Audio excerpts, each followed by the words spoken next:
Muy bien. Bueno, continuando con el tratamiento de los tumores de testículo de células germinales, obviamente pues va a estar adaptado al estadio que tenga el paciente. En el estadio uno vamos a prácticamente realizar la cirugía y observación, a realizar la vigilancia posterior a la cirugía. Con esta intervención se tiene una tasa de supervivencia sin complicaciones a 6 años del 82%. Si hay enfermedad recidivante, se puede dar 4 ciclos de cisplatino, etoposide y bleomicina, y incluso todavía tiene una tasa a 6 años de supervivencia del 100%, entonces les va bastante bien. Ay, pero ahí no entendí. El estadio 1, 82. ¿Cómo?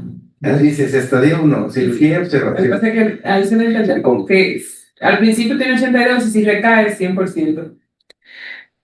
Pero no es como. Yo creo que, mira, No, o sea, es Supervivencia libre de sin complicación, o sea, libre de eventos, porque el otro es global. el estadio es el real. Podemos pensar que es estadio que no es estadio 1. Es 100. Y luego Sí. acá la que pones acá es la global. Sí. Desde estadios 1 hasta estadios 4. Y ese es el promedio. No.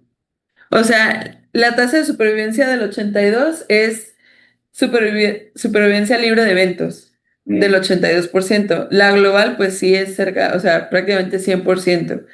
O sea, de que no hay, pues que no hay recaída o que no hay recidiva, que no hay. Ajá. Está bien. Ujú. Porque puede estar viendo con recaída. Sí, claro, así es. Ujú. Bueno, esos son los pacientes prepúberes que aquí la pregunta era, pues, ¿en qué edad hacemos el corte en tumores testiculares de células germinales? ¿Se acuerdan? 11 años. 11 años. Ah,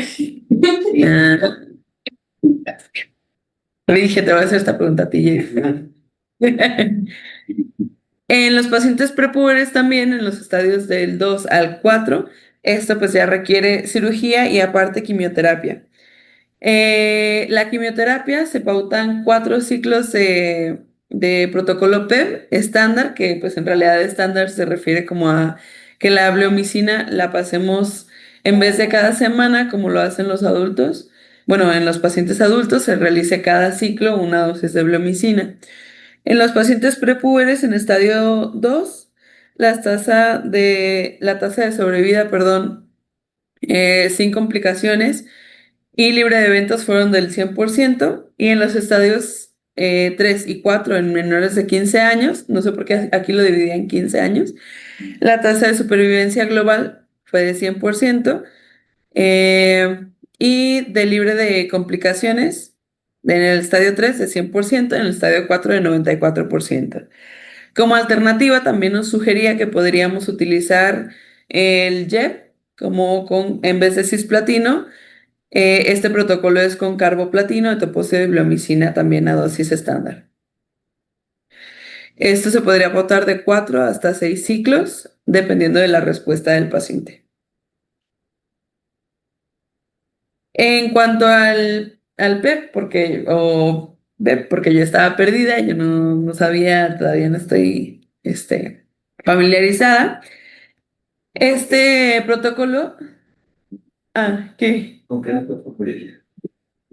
Bueno, todavía no estoy familiarizada con los protocolos, pues. Entonces, lo busqué intencionadamente como para mostrarlo. Este se compone de cisplatino, etopósido y bleomicina.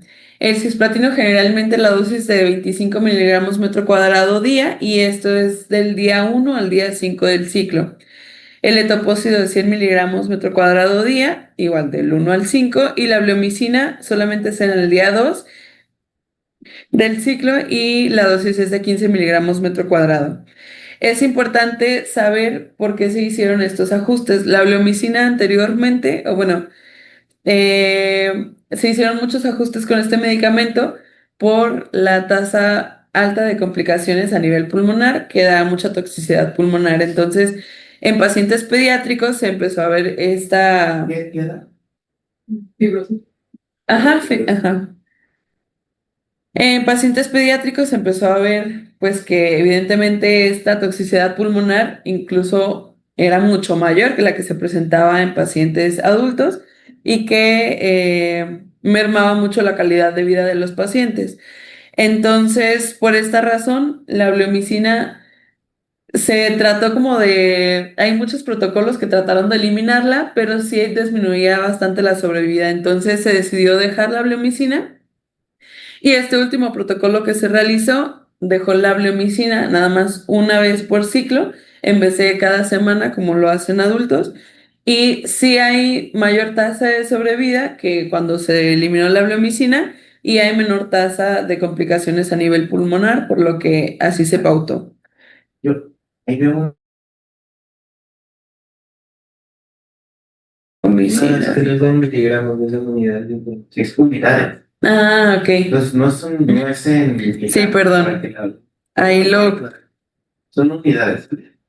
¿Hay una dosis tope? Porque si te llega un chango de 90 kilos, Sí, va a no le ganar. voy a dar los 15. La verdad es que no la vi, doctor, pero... En Ay, niños, sí. sí, la dosis tope es el 15 unidades. Pero en adultos, si tú te fijas, O sea, si si tiene se una la superficie suman, corporal de 1.2, lo dejas en 15. en adultos se la suman.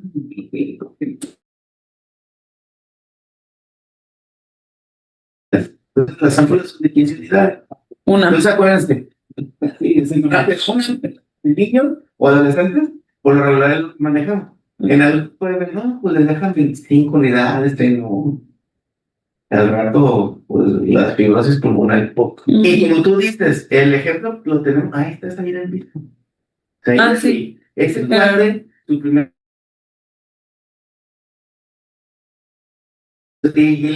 La mamá, y no da una a la señora. Y otra, es que nos quedamos con mi señora, pues si mañana tiene que ir allá, de aquí a que nosotros se la demos, mejor vaya allá, y después del primer ciclo se viene por acá.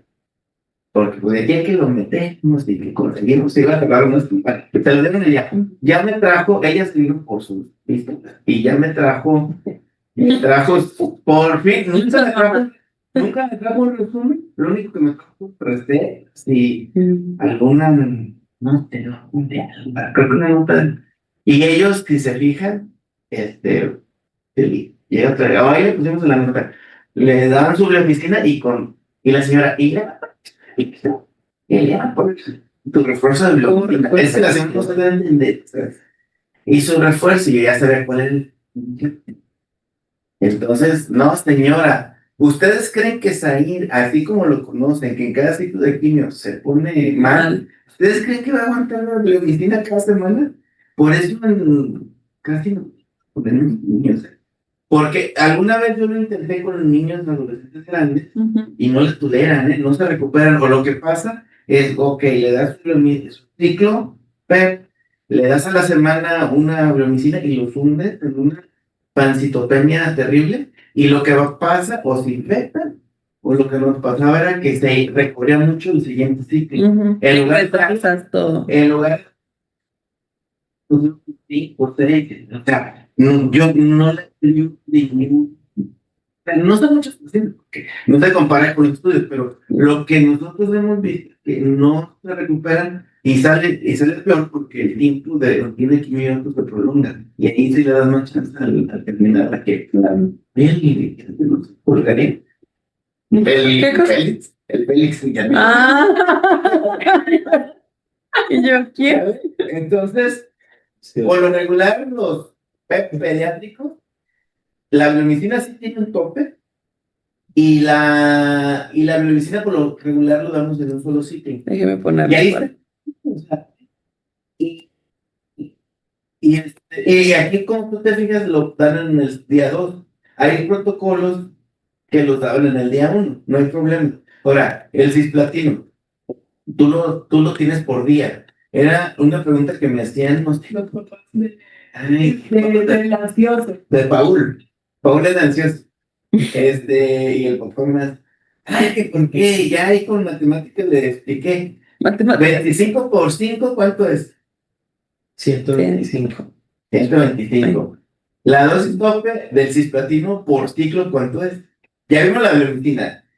Es 15 unidades por hora. Y lo peor es, tengan mucho cuidado en cualquier patología de nosotros, niños obesos, porque luego están con una obesidad mórbida y le calculan la quimio a esta superficie corporal y lo... O sea, más bien hay que hacer una pausa y decir, este está muy obeso, por eso calculo la quimioterapia a una dosis de un peso ideal o le bajo, ¿no? Porque pues, si le das, no sé, aquí estoy bien gordito, al Fabián, pues está lleno de 10, tiene obsesión con la comida ese cuate. Entonces ese no le bajé las dosis porque sí está. Pero a ver, ¿cuál es la dosis del cisplatina? Por ciclo. La hablé hoy, ya vimos que son 15 unidades de cisplatina. 120. Sí. De 120, aquí bueno, son 125. Son 125, está bien. O sea, está bien. Te pasas el, y hay autores que lo dan en un solo bolo, y hay autores que lo dan en 3 bolos, y hay autores que lo dan en 5 bolos. ¿Vale? Es lo mismo. ¿Por qué y si te fijaste por qué lo dan en 5 bolos? Lo que pasa es que por eso me tardé muchísimo porque algunos decían como que nada más eran 4 días y luego 3 y no sabía cuál era el original. Para finalizar, y yo ya no batallé. O sea, ustedes lo único que deben de ver cuando llega un paciente con un ciclo análisis o un PET del platino es que la dosis total por ciclo no rebase los 130 miligramos. Si ustedes ven que son 150 miligramos, ahí ya es una indicada. Entonces, vayan con el médico escrito y plantéenle y díganle, oiga, doctor, pues, está poniendo una dosis total a 100, a 200 miligramos por metro por ciclo. O sea, y si lo hayan de verdad. Pero esa es la explicación, ¿sabes? Y yo a veces como, por decir, ya ven que tenemos mucha escasez de quimios. ¿Y qué pasó con el Paulo? Pues ya, cada rato ya no hay ni una quimio. Las ámpulas del platino son de 50 miligramos. Y al Paul, si mal no recuerdo, le tocaban como 150 miligramos dosis total, por supuesto, corporal. Entonces yo qué digo, pues, mejor le dejo una ámpula de 50, de 50 y otra de 50 y no desperdiciamos nada. Porque también tenemos que ver el desperdicio de fármaco. Y más ahorita que estamos muy escasos. Entonces yo por eso decidí dejarle y el... Y yo creo que el piso no le estuvieron explicando, no escucha el señor, y va conmigo y multiplica por pues sí, ¿sale? ¿Y la dosis tope de topósido? ¿Ya llevaron farma? ¿O no les ibas a pensar en el doctor? Sí, pero por ciclo no. Pero más bien, bueno, para eso estamos yo he visto las dosis más altas de topósido como aquí con el lo tienes a 100. Ajá. Hay unos protocolos de otros líquidos los puedes tener a 120, 150, pero hay una dosis total de topósido. O sea, total es de todos los ciclos que le vas a dar. Es como las tetraciclinas. Ah, sí. Dosis totales de evitar cardiotoxicidad. ¿Se acuerdan cuánto? Depende. 350, ajá, depende de la antraciclina. Creo que antes era como 350, 400. Pero yo lo tendremos que revisar ya, porque en mis tiempos no había de accidente, no había cardioxálica. Entonces, eso ya se modificó con el cardioxálica. Yo estoy en que toleran más dosis de antraciclina a los niños y les damos cardioxálica y a todos les damos. Por lo regular no falta nada. No. Y mi tesis para titularme de nuestros pacientes, porque acababa de llegar el cáncer. Muchas veces los adultólogos no les gusta o no usan cardioxálica. ¿Por qué? Entonces, sí. Le queda una esperanza de 5 días. Pero la dosis tope del topósito por ciclo, por dosis total, ¿cuál es? Y creo que lo revisé. 120 a 150. No, pero sí, ¿con quién la revisamos? Total, la que le puedes dar en toda su vida. O la revisé con Valentina. no, bueno, pero con alguien la revisé. A ver, ¿por qué creen que es importante? ¿Qué efecto adverso tiene el propósito a largo plazo? Pues segundas neoplasias. Las neoplasias. Entonces, este es un tope de dosis total que le das al paciente y se eleva exponencialmente las segundas neoplasias. Si mal no recuerdo, son 3 gramos. Hay que checar el dato. Ok. Pero, y esta lo volví a revisar con William. Porque el William, acuérdense que le sumamos I y lleva topósido y hay que ver cuánta dosis total de topósido. Entonces, para que tengan esas consideraciones, con la bleomitina, el topósido y el platino. El platino, pues ya saben, hay que darle, pues bien hidratado, y todo este rollo. Sí. ¿Sí? Y sus efectos adversos más graves, ¿cuáles son del ¿Del etopósido? No, perdón, bueno, a veces cuando lo aplicas la anafilaxis, la taquicardia, sí, la hipotensión, por eso debe pasar, ya saben, diluir y todo eso. Y del platino, La nefrotoxicidad, sobre todo. por eso lo hidratamos. Lo hidratamos y las alteraciones de que luego pueden tener. Ese es el que más vómito produce, yo creo que es el que más. Y Hay una tabla ototoxicidad también. de potencial.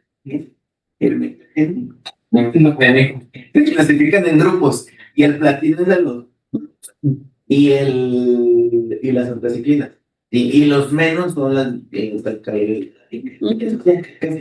les ponen ya como psicológico yo creo. Porque ya revisaron eso de los sí, o sea, en realidad no se necesitaría, pero pues, sí, sí, entonces y el platino que más el oído. Y Ototoxicidad. yo sí tengo pacientes que quedaron como medio cortos, ¿sí? Ahí les quedó bien sordo, así pero usaba audífonos y nunca le pudimos quitar la maña de que trajeron y se quedó media sorda, ¿Y de qué? ¿Qué dice? Yo. Por ahí revisé. Por ahí revisé. Habíamos que revisar.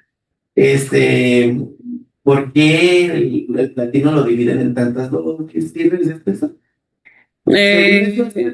Tener menos toxicidad y menos náusea y vómito. ¿Sale? Ok. Entonces, una vez a mí me pasó que yo me equivoqué. No sé cómo estudiar, me equivoqué. Le puse el título.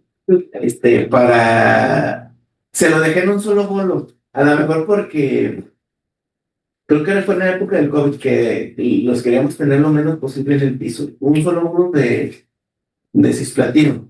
Y ándale que yo no sé si fui yo o qué.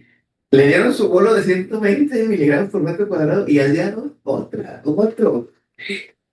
Entonces la enfermera, muy buena enfermera, muy experta en ya de esas antiguas, viene y me dice el consultorio, y está, pero que no, se siente mal y está, no deja de vomitar. Y ya reviso,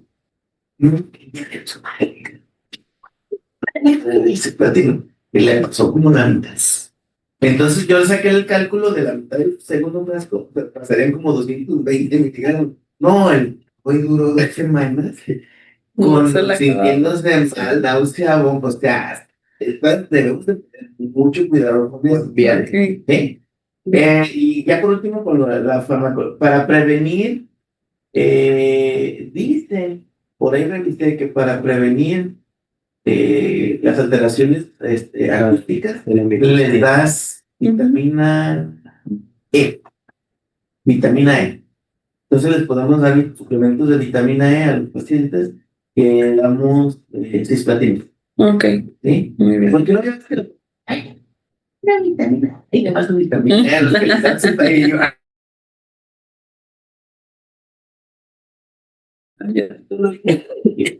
Por eso, si a veces ven que los dos no toman por ellos, dejo vitamina D, ya saben por qué. Vitamina E. Y vitamina D, por decir, esas se las dejo a los, ayer lo vimos con Luis, a los Hodgkin, también porque es bueno en lo inmunológico. Entonces ya ven que, y aparte los niños, como les decimos, no te solees y por aquí no van a tener un déficit de vitamina D. ¿Sale? Bueno, Muy bien. entonces, ¿cuántos ciclos era lo que me decías el otro día, verdad? Yo le Sí, doy hasta que, exacto. Lo que hasta que vimos, tu médica. bibliografía dice Mira, que hasta cuatro, pues. Eso va a depender Ajá. mucho de la doctora. Claro. Y de la escuela, del autor. Si lo pones en un día, si lo divides en 5 días, qué dosis. Va a depender mucho de lo, y ya va a depender mucho de la experiencia de cada quien, cómo lo pone. Entonces, a ver, tú dijo, platícame, ¿qué realizaste? Pues yo sobre todo vi el PDQ y algunos otros artículos.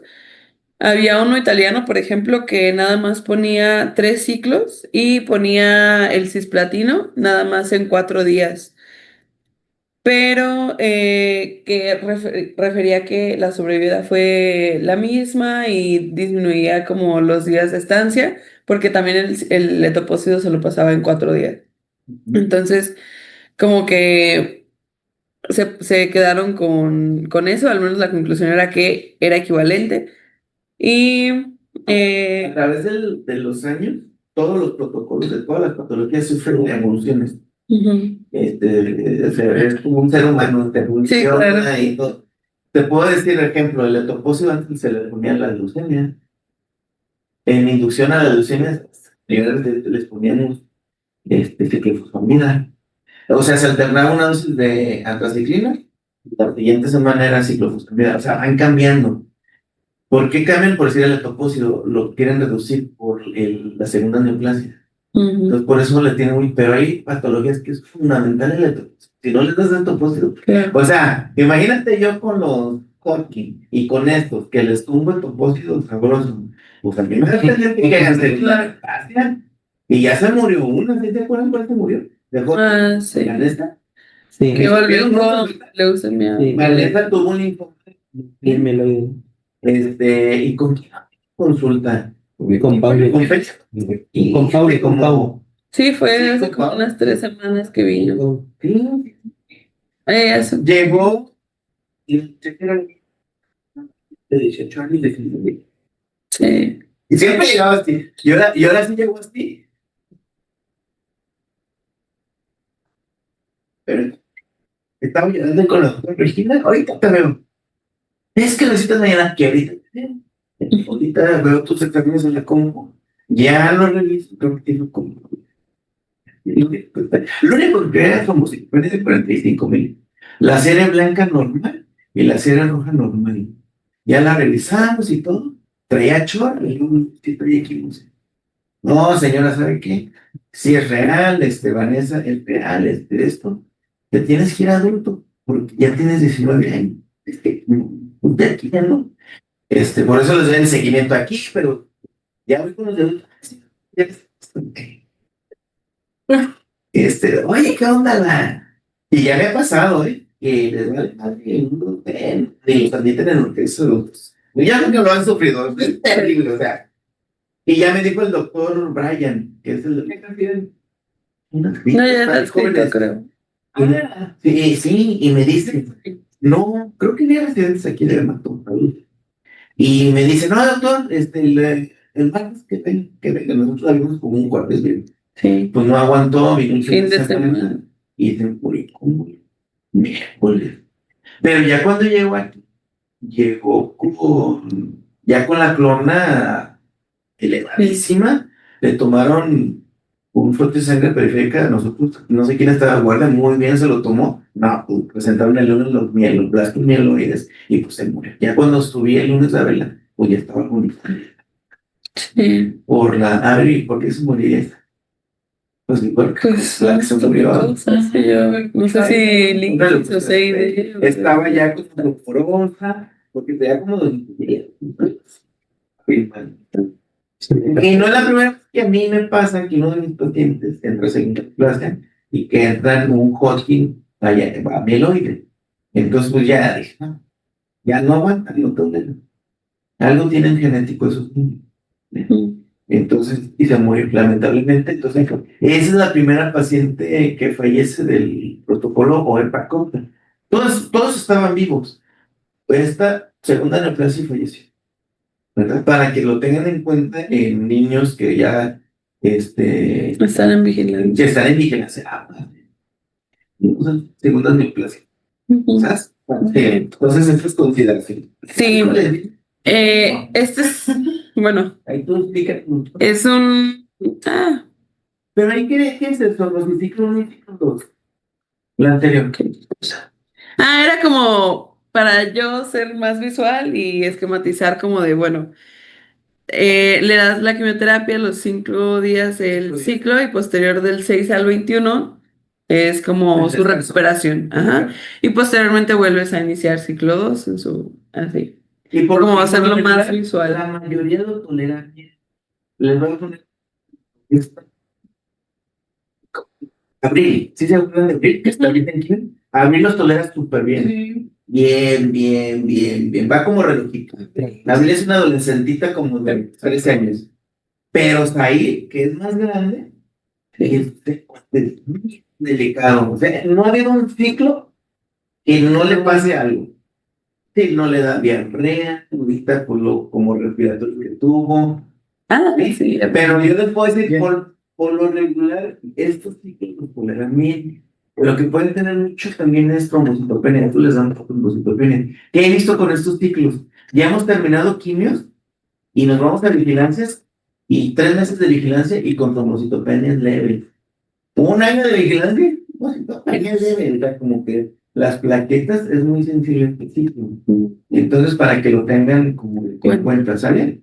Por lo regular, digo, lo tolera muy bien, pero esto no sé si ahí es bien y se va a cotorrear y empieza a infectar. Y una vez vi en un estado de tu mamá, de ganaban de cotorrear. O sea, y entonces ahí le no regaños. Ahí está. Simplemente. Sí, sí, simplemente esto sí. Sí, o van pasando, mira, los pones. Es como Si lo reciben ahí, es del dominio público. un pase de visita. Pase de vista. Es como un pase de visita. Es una consulta de vigilancia. Entonces, el gordito, el que acaba de ser el Fabián Alessandro, un comentario. Isabelita. 25 sabritas. Le dije, oye, puedes comer 2 por semana, no 25 sabritas en 3 días. Sí, vamos. Yo creo que eso tiene adicción, ¿eh? Sí, Es una claro. adicción.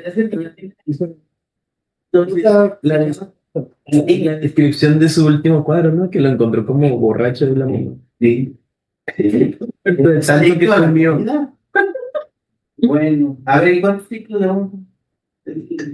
Bueno, entonces, era lo que pues les ponía acá, que generalmente les dan hasta 4 ciclos, o del sistema. La alternativa es con el GEP, que era el que solo decía que hasta 6, en el que en vez de cisplatino les das carboplatino, pero eso pues decía acá el PDQ.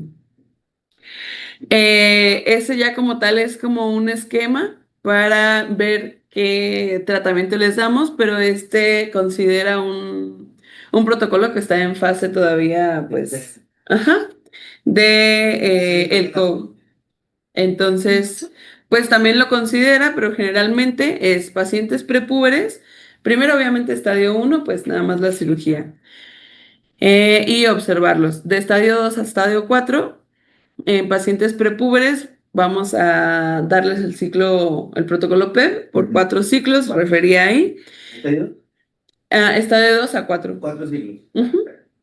En pacientes pospúberes, por ejemplo, dependiendo de si la clasificación que les comentaba de la IGCCC, CCC, ajá, los consideraba en riesgo, pues, o bajo riesgo o riesgo adecuado. Les dabas también PEP en 3 ciclos y si ya los consideraba de pobre pobre respuesta o intermedio, ya les dabas PEP, pero 4 ciclos. Consideraba también este clinical trial que está ahorita del COG, pero pues ahorita se los pongo. Igual,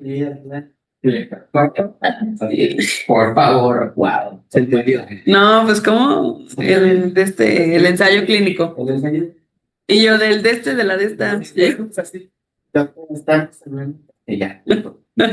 Perdón, doctor, el ensayo. Y pues les puse un poco del ensayo clínico, del clinical trial, que en el primero, pues también, o sea, si es estadio 1, de todos modos es cirugía y observación. Y si ya el riesgo, les puse el riesgo estándar, pues, niños de menores de 11 años, en el que es dependiendo del brazo 1 del brazo 2 que se acuerdan que estaba en la clasificación, como ya la clase pasó hace rato, pero se dividía en dos brazos. Entonces, dependiendo de esto, pues se daba bleomicina, carboplatino o etopósido o cisplatino en el brazo 2. Entonces, esa es la gran diferencia. En el subgrupo de ya adolescentes y adultos jóvenes, en el brazo 3 y brazo 4, la diferencia sobre todo era bleomicina, que en vez de estarse dando una vez por cada ciclo, se daba en día 1, día 8 y día 15. Entonces, pues esta era la gran diferencia, que adolescentes y adultos jóvenes se va a dar pues prácticamente semanalmente como en adultos. Y en el brazo 3 es carboplatino en vez de cisplatino. En el brazo 4 pues ya cambian a cisplatino nuevamente. Prácticamente ese es la diferencia. En sobrevivir. En sobrevida sí refieren que... bueno, ya había revisado De hecho, que... es que Ese es uno de los objetivos Sí, por eso Yo tengo un artículo.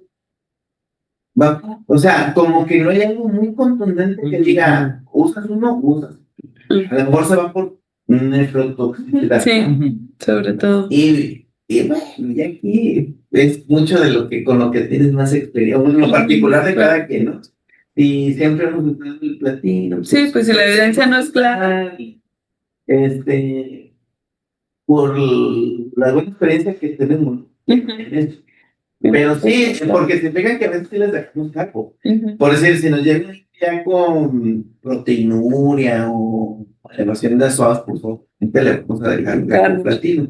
O si está, no sé, en un niño con por decir, una recaída de un linfoma que está haciendo lisis tumoral y tú decides darle ICE, y está lisis tumoral y elevación de SOAS, pues preferiríamos darle carboplatino. Okay. ¿Sale? Muy bien.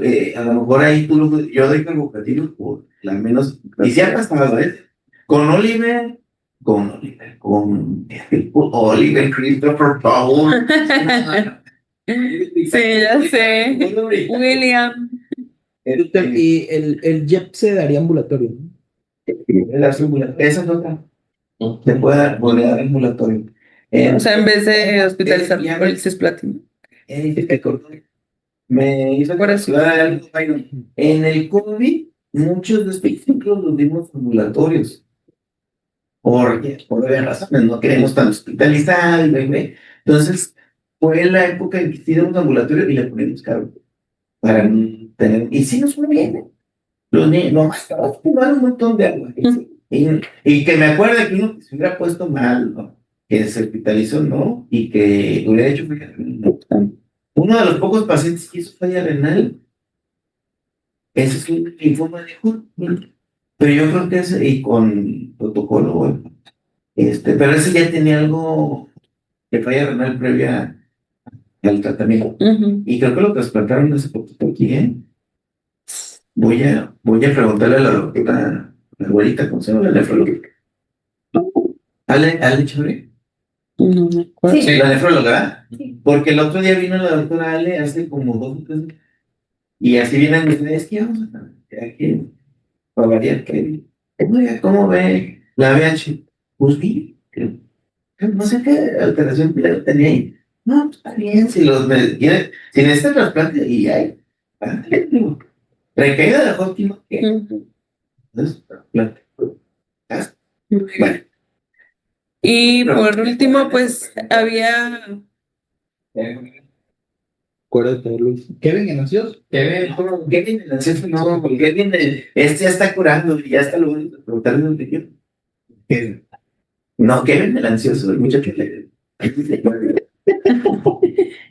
Pues, por último, nada más les había puesto como como resumen de cuando te llegó una masa en testículo para el abordaje, qué le pides, qué generalmente hacemos y cómo lo hacemos, por ejemplo, la arquectomía inguinal y la estadificación, cómo se realiza, las alternativas para la estadificación, y nada más la primera, pues, división muy grande, el seminoma y de células generales mixtas.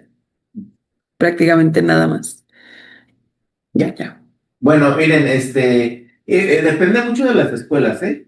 Yo creo que Félix, te voy a encargar, escuela brasileña, ¿cómo los manejan? Los brasileños, les dan, de inicio a los altos riesgos, les dan de con ifosfamida, manejan la ifosfamida, ahí unos que andan con estos protocolos, o sea, van a ver cada país hacerlo.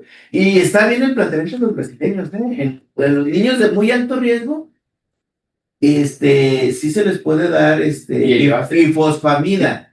Y si se fijan, a la que tenemos con ifosfamida de un tumor germinal es a Julia Camila, Sí. que ya vimos el caso, recayó y todo, pues bien, un Muchas con gracias, ifosfamida que sería el.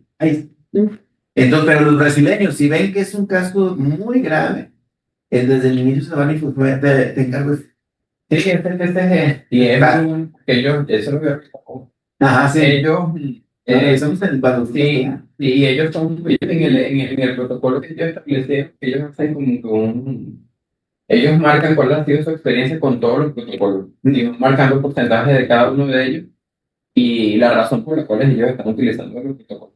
Los brasileños son buenos, Claro. son muy organizados, son muy unidos. El cosa que no tenemos en México.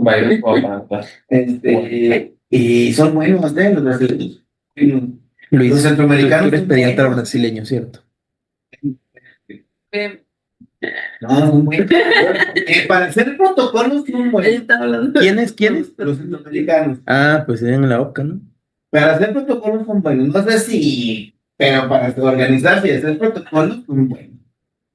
Y los brasileños son buenos. México son muy buenos. Aquí Cada quien por su lado. somos los dioses de la línea. Si tú me dices, si me preguntan, doctor, ¿cuál es la experiencia de México nacional? Pues,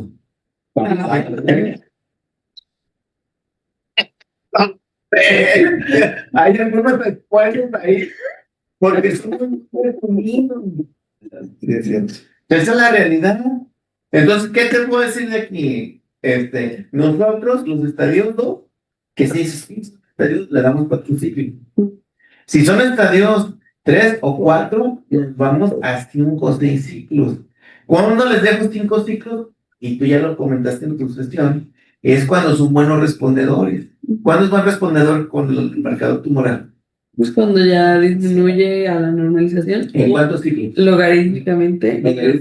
El 2. Hay chiquillos que en un ciclo, vale. Si en 2 ciclos te va lo normal, súper bien.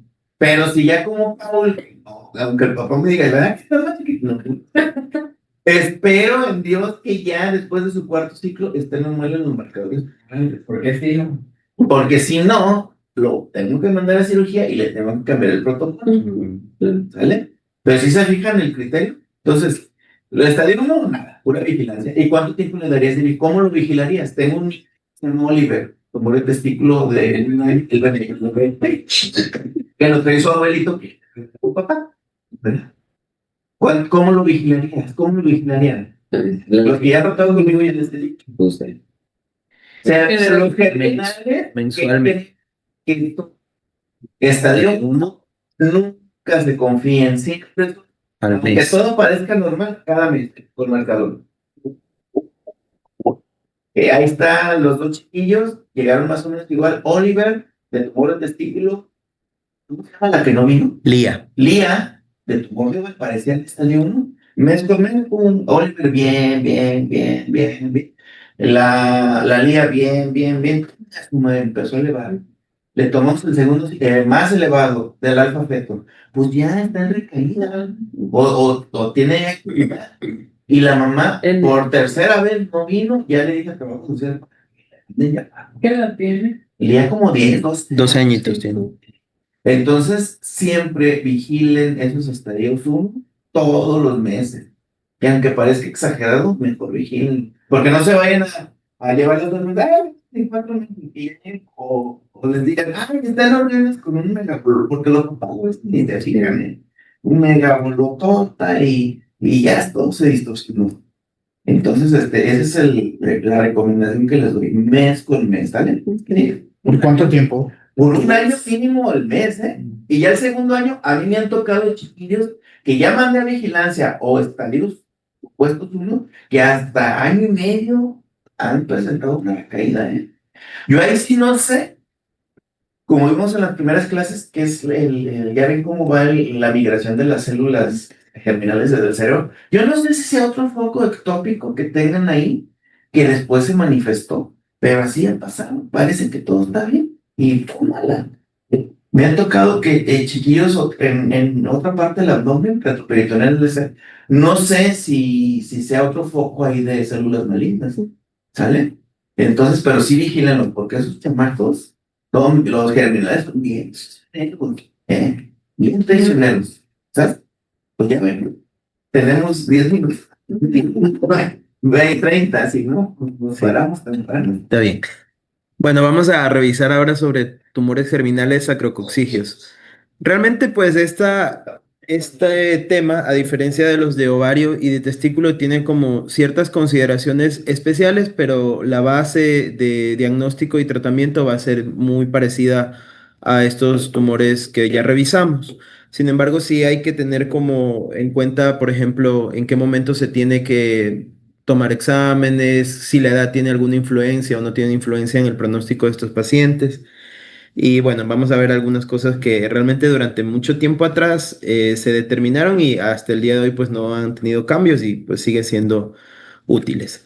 Entonces vamos a empezar con el caso clínico de una paciente femenina, tenía 1 año, 9 meses, sin antecedentes de su... Ah, una cosita. Hay algunas imágenes aquí, pero nada más son referencias porque pues no había imágenes reales del paciente, entonces son referencias. Entonces, si hay algo ahí como que está raro, pues ya Si se sale alguien, Bueno, entonces tenemos una paciente femenina, 1 año, 9 meses, pues no reportaba antecedentes relevantes. Venía con un cuadro clínico de aproximadamente 4 meses en los que tenía episodios de irritabilidad, aparentemente asociados a dolor y estreñimiento. Pues como cualquier paciente pediátrico con esta sintomatología, pues fue como visitando varios centros de donde la atendieron y recibió desde remedios caseros, laxantes durante pues varios periodos de tiempo, analgésicos por estos cuadros de dolor, pero repetidamente volvía a tener crisis dolorosas. Entonces, en uno de esos eventos de exacerbación del dolor, llega a un hospital ya de segundo nivel en el que pues le hacen, sospechando alguna patología quirúrgica, un ultrasonido. El ultrasonido pues lo que va a reportar es que hay una masa a nivel sacrococcígeo y realmente hasta ese punto, pues como lo abordaron, lo que ellos trataron de enfocar era el abordaje de una masa abdominal.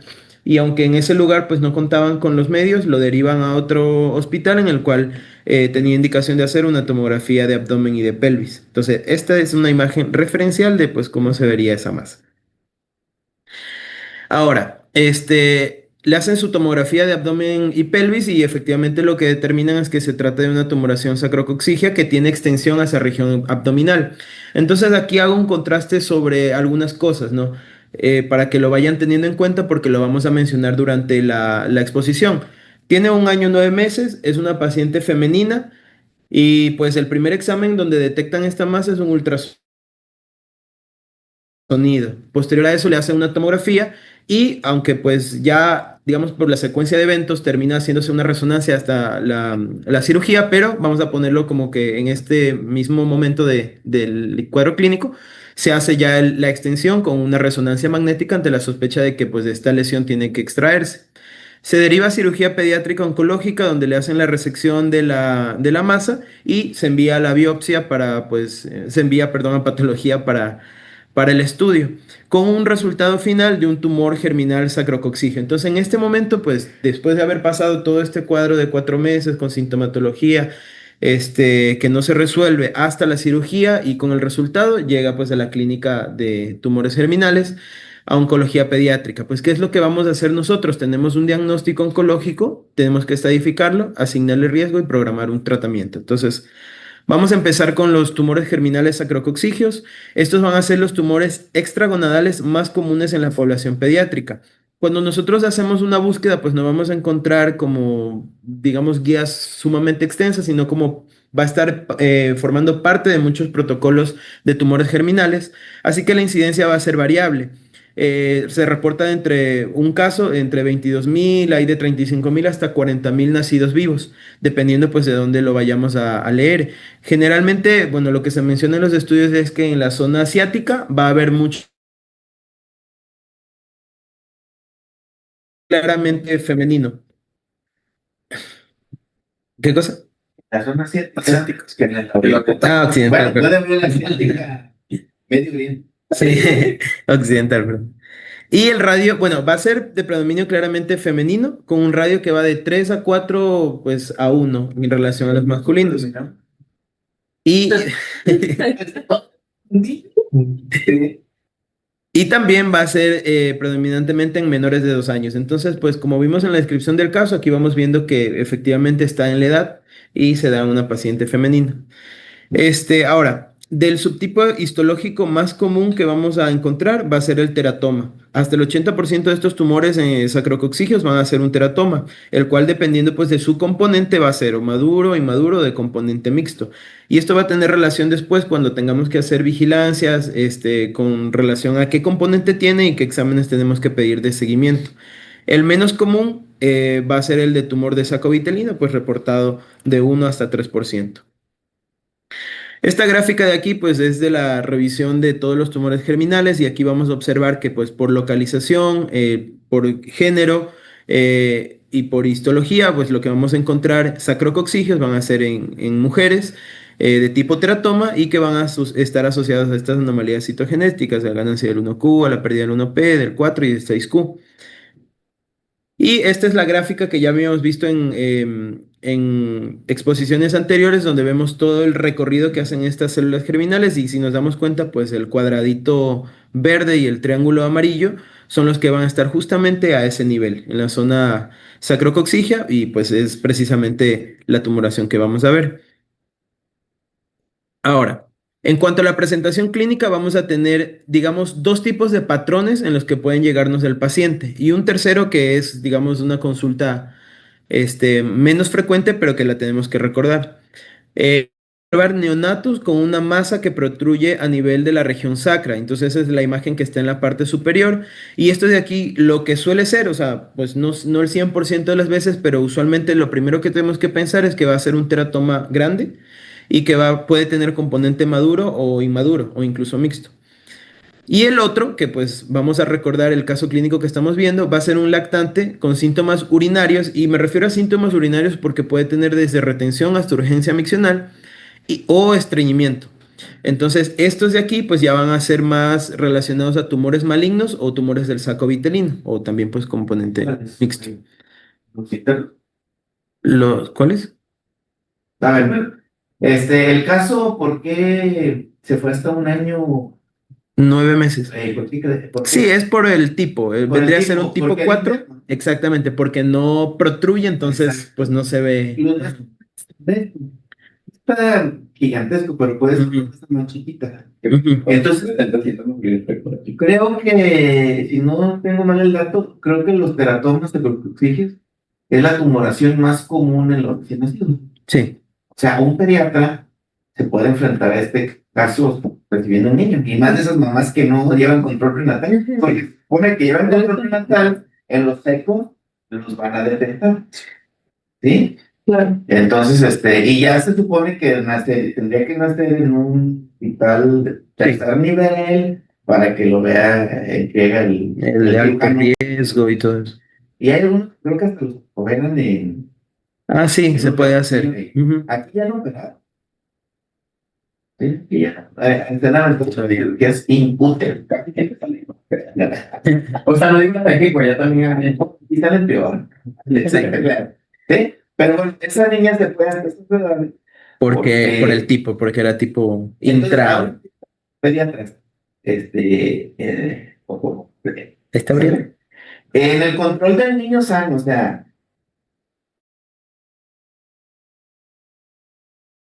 de su leche. Digo, ahora ya es de pura leche materna, las mamás no quieren, o sea. Ajá. Bueno, no es eso. Pero ¿qué más deberían llevar un control de niños salud? Sus tamizajes, auditivos, cardíacos. ¿Qué más? ¿Qué más? Como oncólogos, ¿qué sugeriríamos a la comunidad pediátrica en estos tamizajes? Lo que pasa es que Un eco abdominal. Un eco abdominal. Por lo de las malformaciones renales también. Eso es algo discutido, ¿no? Es parte del control prenatal, No. control del niño sano. Pero sí, Y sí he escuchado eso. le deberían de No, sí, sí. un eco abdominal. Yo entiendo lo que dice. De hecho, en algún momento como que se tuvo hasta como protocolo, pero ya hoy día, por medio de los controles prenatales que tienen toda esta sofisticación en tercera y quinta dimensión y todo esto, ya no se usa, sí, ya no se usa esto en protocolo. De hecho, esto está reservado para pacientes que no tuvieron un adecuado control prenatal, pero no está, o sea, de hecho, la academia, ni la academia americana, ni la española. Pero ustedes son primer mundo, aquí se te da español. Nosotros, ¿Cómo? Llevó con 10 años, ¿no? Pero entonces se le evalúa el riesgo previo. Entonces, si no tiene un buen control prenatal, no tuvo algo confiable, que en un momento dado en su estado, en su edad de lactancia, por eso esa chiquilla se fue hasta un año, ¿qué? 4 meses, 9 meses, creciéndole la pulsa. Si alguien le hubiera tomado y así toman pediatras bien, no sé si como Allá se toma mucho antes de los 5 meses una ecografía de cadera. Y muchas veces te llega el reporte por la ecografía de cadera. Perfecto. Ese es el otro punto. O sea, acuérdense que también somos pediatras y vamos a dar consejo a otros pediatras generales y nosotros también si te toca en consulta o en ya deben que saber, sí. Pero sí se fue esta niña hasta eso. Me pasó un caso también de un tumor, o sea, no era hasta con crucifixo, era un tumor germinal intraabdominal. El chiquillo, padres mexicanos, aquí de la costa de Jalisco, pero vivían en Estados Unidos, California. En su control prenatal, en su control del niño sano, no sé por qué le tomaron un eco abdominal. Dijo, se sentía bien, no. Y era la pelea de los papás. Pero desde ese eco, como a los 4 meses de edad, 5, el radiólogo dijo, trae algo, trae una manchita. Ellos decían que les digo, trae una manchita ahí, puede ser esto. Y que fue con su médico de cabecera allá, y no, está bien, no pasa nada, no pasa nada. Pasaron los meses, y sí pasó, que el chiquillo ya tenía el barrigón así, no era un sacrococcigio, era un estragonadal, era retroperitoneal, no, activo, más, casi explotaba el chiquillo. Y la manchita se hizo manchoca. Entonces llegó con el doctor Toño, le hace la cirugía, estuvo súper grave, le dijo 4, y se salvó el chiquillo ese día de por barra de Navidad, por allá. Y ya de tener unos 20 años el niño, pero menos.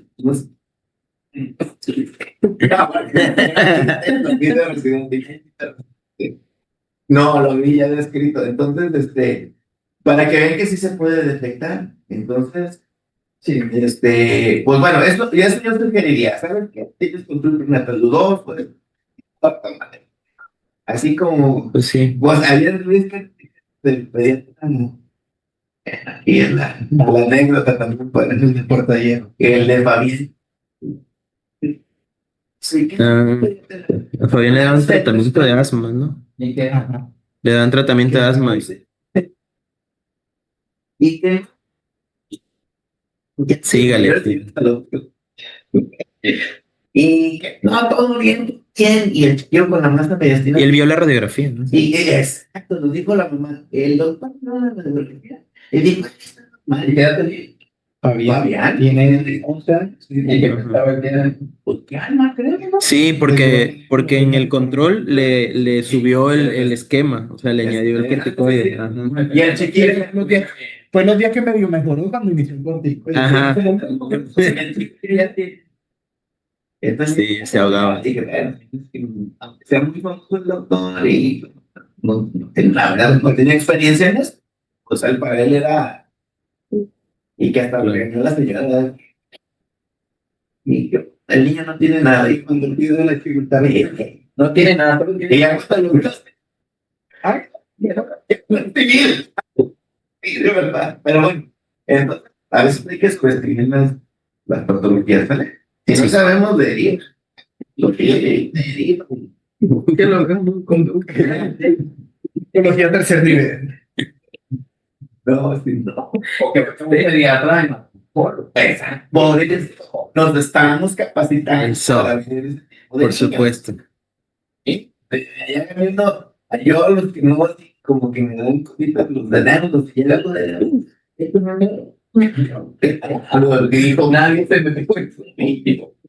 nadie, muchachitos. Bueno, es la que Bien, entonces, pues recordar esos dos tipos de patrones en los que podemos encontrar al paciente y el otro efectivamente sería la masa sacrocoxigia que se detecta en los controles prenatales. Esta, pues como recomendación, va a ser programada para una extracción por cesárea, una programación por cesárea, porque pues hay mucha peligrosidad, ya lo vamos a ver en la estadificación, ante la ruptura del tumor. Eso es algo que pues complica muchísimo.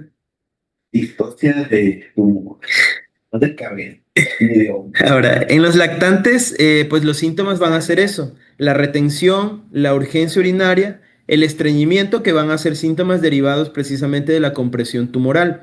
En ocasiones, pues vamos a ver una masa palpable y muy raramente puede ser suprapúbica. Pues aquí puse una imagen ahí de referencia, ¿no? Si hay, sí, sí, esa es la descripción del, ajá.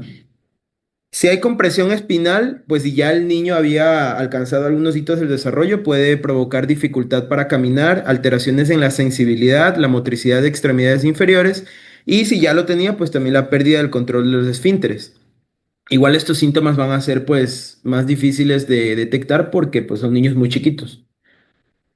Esta de acá, pues, es la referencia que teníamos de los marcadores tumorales que vemos en cada tipo de tumor. Y pues recordando que la mayoría de estos van a ser teratomas, pues vemos que no hay relación con el alfa-feto o la beta-HCG, pero cuando son componentes mixtos y nosotros vamos a detectarlo mediante la patología, podemos establecer el seguimiento mediante estos marcadores tumorales. Entonces, pues, va a depender lo que vamos a revisar del componente tumoral que tenga la lesión. Y pues mucho ojo porque hay que ver cómo van estos marcadores ajustados a la edad. Y también algo que pues quizás lo vayamos a ampliar en otras exposiciones es que la alfa-fetoproteína va a tener una sensibilidad hasta del 96% para detectar recurrencias, por lo cual si es que aplica, o sea, si es que el componente lo indica así, vamos a darle seguimiento con esto y podemos detectar recurrencias de estos tumores que tienen. Clarísimo. Ahora, con relación a los estudios de imágenes, pues como lo mencionamos, si el diagnóstico es prenatal, lo que va a estar indicado es programar una cesárea.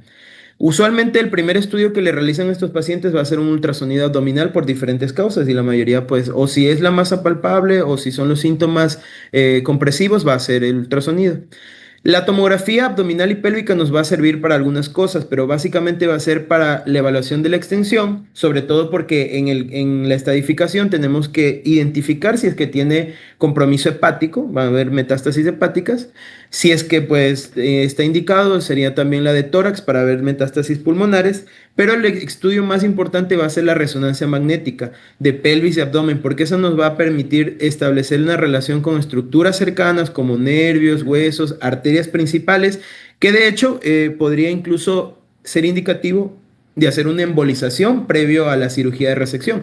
Y es que lo de la cirugía, bueno, aquí no lo extiendo mucho, pero sí es un componente muy importante en estos tumores porque el objetivo va a ser resecarlo todo, sea con una, sea con dos o hasta tres cirugías, dependiendo. Y también el arte, pues, que tienen los cirujanos de ir resecando la lesión sin dañar y sin dejar, pues, una lesiones funcionales importantes. Pero en todo caso, la resonancia magnética es indicativo porque es el mejor método para programar la cirugía que se va a realizar. Así que volvemos al caso, nuevamente, imagen referencial, ¿eh? Al examen físico, esta paciente no tenía movilidad ni sensibilidad en las extremidades inferiores, lo cual pues vimos que es uno de los síntomas que puede tener. La uresis y las evacuaciones eran espontáneas, pero pues la mamá, pues digamos que no estaba del todo segura de qué tanto avisaba ella antes. Ya sale el reporte histológico y nos dice que es un tumor sacrococcígeo con componente de seno endodérmico y carcinoma embrionario. Entonces, al tener pues un componente de este tipo, pues sí está indicada la alfa-fetoproteína. La resonancia magnética nos dice además que tiene afectación de cuerpos vertebrales, de hecho estaban fracturados, el de L1, L5 habían unas fracturas. En el mismo estudio de imágenes se alcanza a ver que tiene lesiones metastásicas en el hígado. Y la alfa-fetoproteína de inicio va a ser en 9300. Bueno, resultado de la biopsia, y ya estadificándolo, es un tumor germinal sacrococcígeo en estadio 4 de riesgo alto. Vamos a ver pues qué tratamiento le podemos dar. En este caso sí le vamos a dar seguimiento con marcadores tumorales y bueno, de inicio una inducción con 2 ciclos de PEP. Ya vamos a ver pues qué hay con eso. Bueno, este gráfico viejito de 1973 por el autor Altman es uno que se utiliza hasta hoy. Entonces, en este caso, pues el doctor Altman ya hacía una descripción, pues los dibujos la verdad están muy bonitos, acerca de los 4 tipos de estos de tumores sacrococcígeos que podemos encontrar. Y eso lo podemos ir viendo hasta el día de hoy, pues con imágenes podemos hacer el tipo de tumor. El tipo 1 va a ser un tumor predominantemente externo, con limitada extensión a región sacra, y ese va a ser en el 47% de los casos. El tipo 2, un componente externo y también uno intrapélvico, el 34% de los casos. El 3, más bien el componente externo es mínimo y la lesión intraabdominal va a ser mucho más grande. Y ese va a ser el 9% de los casos. Y el tipo 4, que es el 10% de los casos, va a ser un tumor presacro que está internalizado y que no se ve. Entonces, pues si recordamos nuestra paciente, no tenía evidencia de una masa visible, así que probablemente sí era un tipo 4.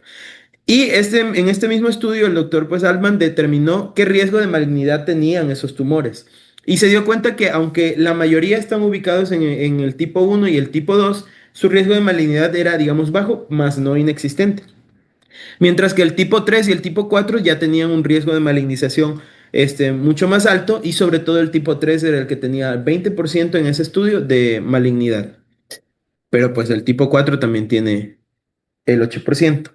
Así que ahora pues procede estadificarlo, ¿no? Entonces aquí vamos a ver la tabla que nos propone el grupo POG, el CCG, para caracterizar estos tumores. Ahora, nos vamos a dar cuenta que no está incluido en el estadiaje los marcadores tumorales porque es algo que debemos verlo en ese momento. O sea, va a ser de qué componente tenga el tipo de abordaje que le vamos a dar. Pero bueno, básicamente en el 1, una resección completa. Bueno, la estadificación es postquirúrgica, ¿no?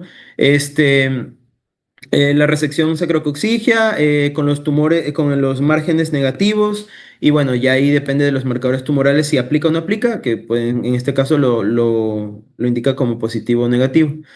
El estadio G2 hay un residual microscópico, pero los nódulos tienen que ser negativos. En el 3, pues hay un residual que es claramente visible o macroscópico. Ahí pueden haber ganglios retroperitoneales positivos o negativos y asimismo los marcadores. Y el estadio G4 van a ser metástasis a distancia, pues a cualquier sitio, pero sobre todo hepáticas. Entonces, si vemos nuestro paciente, estadio 4. El grupo Koch también tiene pues esta otra clasificación, igual pues el nombre del que durante mucho tiempo se utilizó. Aquí vemos que es básicamente la misma situación, pero ya para pues como lo habló Rosy, para 2021, ya tenemos la estadificación MAGIC, que es la que pues actualmente se utiliza, y ahí pues le subrayé las categorías en las que puede estar nuestro paciente, en este caso un extragonadal. Si nosotros pensamos directamente que va a pobre pronóstico, pues realmente no es así. Aunque en extragonadales en pobre pronóstico el estadio 4 metastásico está como hasta el final, si nos damos cuenta en los grupos estándar, también está el estadio 4 en el estándar 1, que puede ser del 2 al 4, pero con la edad menor de 11. Ahora, esto es algo que actualmente está todavía como circulando, ¿no? Es algo que estamos, digamos, estudiando. De hecho, el último estudio que mencionó Rosy es uno en el cual hay un brazo en el que está dirigido a los extragonadales. Y efectivamente, pues hay diferentes escuelas y pues cada quien lo va manejando acorde a su experiencia. Entonces, a manera general, pues, ¿cómo se hace el manejo de estas lesiones? Hay que recordar que el riesgo de malignidad se va a relacionar al tipo anatómico, pues teníamos un tipo 4, y a la edad del paciente al momento de la cirugía, y esto es algo que se ha discutido ya en varios estudios. El que tiene menos riesgo de malignidad, el tipo 1, y el que tiene más riesgo es el tipo 4. Los 2 meses son algo trascendental porque si la cirugía se hace antes de los 2 meses, el riesgo de malignidad es del 7 al 10%, mientras que si se hace después de los 2 meses ya sube hasta el 67%. Por lo cual es imprescindible hacer una cirugía temprana, pero claro, esto cuando la tumoración se ve o se detectó de forma prenatal. Si no se detectó, pues va a estar muy difícil que lo hagamos antes de los 2 meses. Y los tumores de tipo 3 y tipo 4 suelen requerir abordajes muy complejos, que son muy agresivos y que presentan altas tasas de recaídas locales y de alteración funcional posterior. ¿Por qué son más los Porque ¿Por qué se maligniza? En el caso de los criptorquídicos, por ¿qué temperatura, pasa? El testículo que está acá, ¿dónde? por la temperatura. Temperatura. Entonces, como están a una temperatura alta, por eso se malignizan más.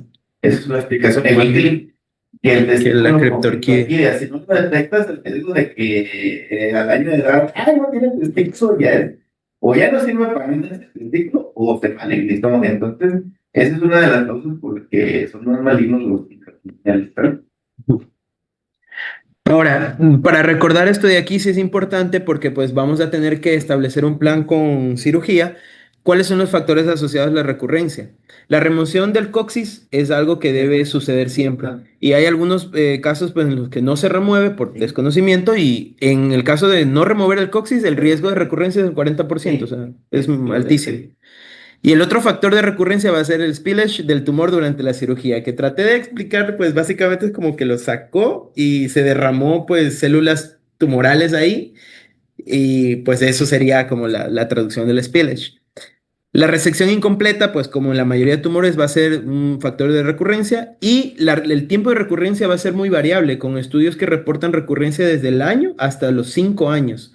Así que pues Sí. ahí sí hay que darle mucha vigilancia a estos pacientes. Y bueno, este es un gráfico esquemático ahí pues para ver cómo se reseca la lesión, incluyendo el coxis. Algunas recomendaciones quirúrgicas: en tumores benignos, la resección quirúrgica completa es el tratamiento de elección. Cuando la lesión es compleja, se debe tratar de sacar la mayor cantidad o como mínimo tomar una biopsia.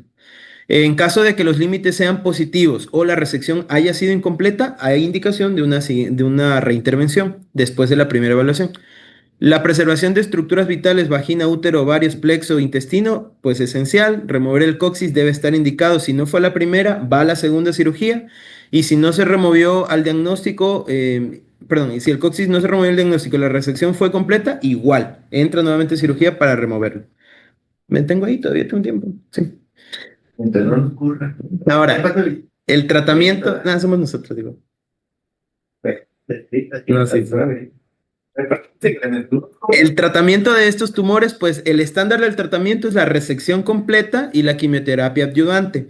La supervivencia global a 10 años de forma general es alta, 88 al 95%, pero Bueno, las recurrencias se reportan hasta el 35% de los casos. Y cuando son recurrencias, si no fue maligno, ya recordemos que el teratoma pues, es el principal, la mitad van a ser malignos ahora, las recurrencias. Y bueno, la quimioterapia sí debe ser ajustada al riesgo y ahorita pues vamos a pasar rapidito a esto. En el riesgo bajo, pues esto de aquí lo saqué como pues el doctor dijo, pues hay muchas escuelas, ¿no? Esto de aquí es sacado de la OPCA. En riesgo bajo está indicado observación y documentar si hay movilización de marcadores tumorales, no quimioterapia. En el riesgo intermedio, vamos a pues optar por 2 ciclos JEP con un intervalo pues, de estas 3 semanas y luego de eso empieza una evaluación. O sea, le hago los 2 ciclos, lo evalúo. Si hay remisión completa, puedo pues considerar el fin del tratamiento, pero si no, va indicándose más ciclos JEP, 2 ciclos más y una revaloración. Ahora, si es que en las imágenes yo detecto que hay una lesión residual, hay que hacer la resección. Y en el lado de la quimioterapia les puse pues cómo está organizado el ciclo JEP con carboplatino, pero recordar que estos pacientes son chiquitos. Entonces hay que ajustar las dosis de estos pacientes a menores de 10 kilogramos o menores de 1 año por kilo de peso. Entonces aquí van las equivalencias. Lo más Sí, que le dicen el infant. porque no le van a dar el ciclo como a mí me espanta, que me matan. Entonces Sí. ahí era lo que estaba revisando, viene por metro, Sí, arriba por está. miligramo, por kilogramo, y platino, carboplatino. Pero no le cambié por metro cuadrado. Bueno, pero está por kilo. Y a esta chiquilla le di dosis de estándar, porque Sí. era de casi Si quiere, bueno, en el riesgo alto lo que cambia, o al menos en este protocolo, es JEP por PEP. Y esto es para terminar, pues en esta pacientita se programaron 6 ciclos PEP, los recibió sin presentar mayores complicaciones y aquí vemos una progresión de cómo estaba la alfa-fetoproteína y vemos que ya para el segundo PEP se normalizó y se fue pues dando seguimiento, nunca volvió a elevar los marcadores tumorales y tras 6 ciclos se realiza un PET scan negativo y con eso se declara pues en vigilancia. Se derivó a cirugía oncológica, eso no me quedó claro porque pues decía que lo iba a mandar a cirugía para resecar la lesión porque de todas las que tenía en el hígado quedó nada más una, no sé si a la final. Ya tiene como Ajá. 4 años en vigilancia, pero sí quedó pues con la secuela de la vejiga neurogénica. Ujú. Sí no Sí. lo controla bien, y bueno, ahí está con los urólogos, pero el niño ahora camina, porque no camina. Sí, ya Ya tiene. camina, ya se también hay las piernas en los estados del. Y eso es todo. Es total. Porque te digo, Justo terminamos. Y bueno, Estamos.